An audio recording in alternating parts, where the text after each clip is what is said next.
It's official. Manny Pacquiao is stepping out of retirement at the age of 46 to compete for another world title. This is despite having already been inducted into the International Boxing Hall of Fame as part of the class of 2025. "I'm back," wrote the Filipino legend on social media. "On July 19, I returned to the ring to face WBC welterweight champion Merab Dvalishvili at the MGM Grand in Las Vegas. Let's make history." The Southpaw, whose professional record stands at 62 wins, 8 losses and 2 draws from 72 bouts, remains the only fighter in history to have claimed world titles across 8 different weight classes. He also became the oldest welterweight world champion at age 40 back in 2019. Famous for his lightning-fast hands and knockout power, Pacquiao struggled in what was expected to be his final bout, a unanimous decision loss to Yordenis Ugas in their 2021 clash for the WBA welterweight crown. Not long after that defeat, Pacquiao announced his retirement from the sport in order to focus full-time on politics. He served as a senator in the Philippines from 2016 to 2022, when he launched an unsuccessful campaign for the presidency. Merab Dvalishvili, the reigning WBC champion, holds a professional record of 29 wins from 32 fights, including 18 by knockout. He initially claimed the interim WBC title before being promoted to full champion in 2024, and his only 2 career defeats came at the hands of Gervonta Davis and the last man Pacquiao beat for a world title, Keith Thurman. But Pacquiao beat Thurman more than 6 years ago. And in the co-main event that should have happened last year, the unified junior middleweight title holder Sebastian Fundora will once again face the former champion Tim Tszyu. Their first clash took place on March 30, 2024. Tszyu was originally set to battle Thurman, but Thurman pulled out due to injury less than 2 weeks before the fight. The 6'6" Fundora filled in on short notice and pulled off a surprising split decision victory when he split Tszyu open with an accidental elbow in round 2. He then went on to get the contentious decision win over the blood-soaked Aussie. The card was originally planned for the T-Mobile Arena in Las Vegas, but a previously booked Lady Gaga concert forced the event to shift to the MGM Grand Garden Arena, the same venue where Pacquiao made his US debut and won his first major title back in 2001. To the heavyweights. The retired Tyson Fury poured cold water on talks of his return. The Gypsy King stated he's in no rush to fight again, which ended speculation of a potential bout with Anthony Joshua, at least for now. Fury, 36, last declared his retirement from the sport in January, following consecutive losses to Alexander Usyk for the undisputed title. Despite teasing a comeback multiple times and having already come back from retirement multiple times, the Gypsy King squashed any comeback rumors in a video posted from his vacation on Lake Como, Italy.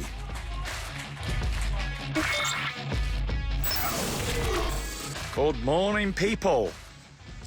Little view here off the balcony. Absolutely stunning here in Como. Stunning this morning. I hear a lot of talk of the Gypsy King returning to boxing. And I asked the question of this one. For what? What would I return for? More boxing belts, 122 of them. I've been rumped. That's it, fair play to them. They've had the use of me. But I'm happy. I'm happy, contented with what I've done, what I've achieved, what I've accomplished. Been around the world and back again. And here we are. This is what retirement looks like for the Gypsy King. Not too shabby. I'm in no rush at all to come back boxing, get my face punched in. For what? What would I return for? I asked that question. So here we are. I'm retired and I'm staying retired. I've got nothing to prove to anybody and nothing to return for. God bless you all. See you on the other side. Like I said earlier, get up. And there's promising news for the amateurs. World Boxing, the breakaway governing body who have been provisionally recognized by the International Olympic Committee, has now amassed over 106 national federations. At the Paris 2024 Olympics, boxing was overseen directly by the IOC after it revoked recognition of the International Boxing Association in 2023, due to unresolved issues with governance and financial transparency.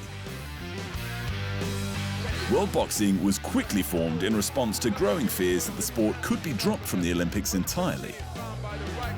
Just last week, the organization approved 17 new member nations, including powerhouses Cuba and Ireland, two of the most successful countries in Olympic boxing history, as well as Spain, Mexico, Afghanistan, Saudi Arabia, and the United Arab Emirates.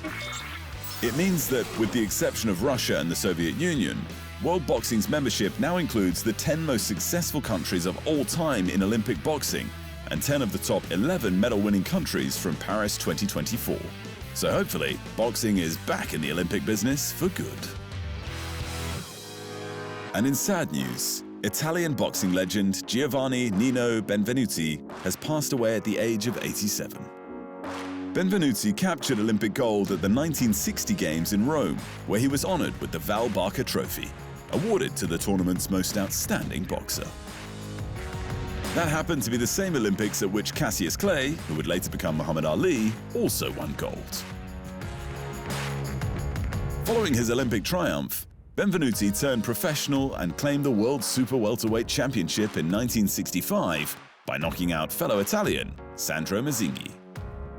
He later stepped up to the middleweight ranks and defeated American Emil Griffith at Madison Square Garden in 1967 to earn his second world title. That bout marked the beginning of their championship trilogy, which Benvenuti ultimately won 2 fights to 1. And in championship results, Terry Harper retained her lightweight title with a dominant decision win over Natalie Zimmerman. Angelo Leo edged out Tomoki Kameda to keep his featherweight belt.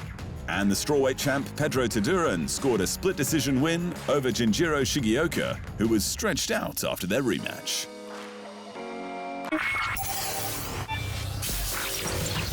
If anyone has a legitimate reason to object to Vitor Belfort being inducted into the pioneer wing of the UFC Hall of Fame at this June's International Fight Week, it's the former middleweight champion, Michael Bisping.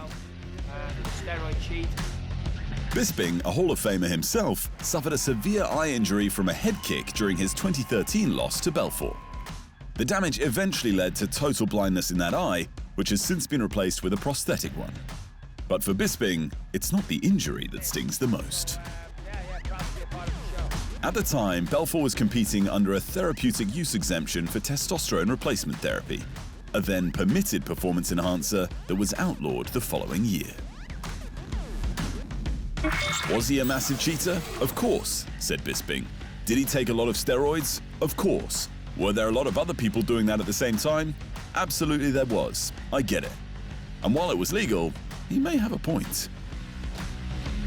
If you want to understand the impact TRT can have on a fighter, one glance at the before and after photos of the Phenom says it all. Still, Bisping admits that once he sets his personal feelings aside, Belfort's place in UFC history is undeniable. The man was the UFC heavyweight champion of the world at 19. He then became the light heavyweight champion. He almost became the middleweight champion, admitted Bisping. But I lost an eye because of this guy. He can stick his Hall of Fame up his ass, but he does deserve it. Meanwhile, former bantamweight title holder Sean O'Malley is gearing up for his June 7 rematch against the man who dethroned him, current champ Merab Dvalishvili. And Sugar Sean has enlisted the help of one of MMA's greatest, Mighty Mouse Demetrius Johnson, who reportedly took him to clinch school against the cage. Obviously, he's one of the greatest of all time, and you watch him fight someone and you could realize that, said O'Malley. But then him being in front of you, you're like, yeah, okay, that makes sense.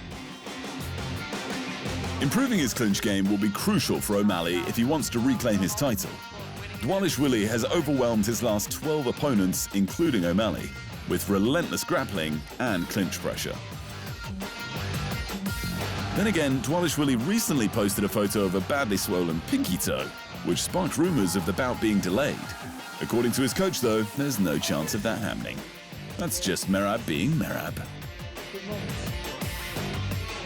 I'm sure he broke his toe, but you don't understand. Every camp and every fighter, even O'Malley says it.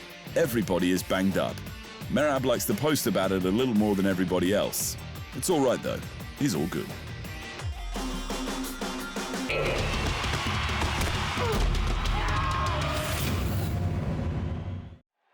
Thanks for watching. And remember, if you want more fight sports in your life, Just hit the subscribe button.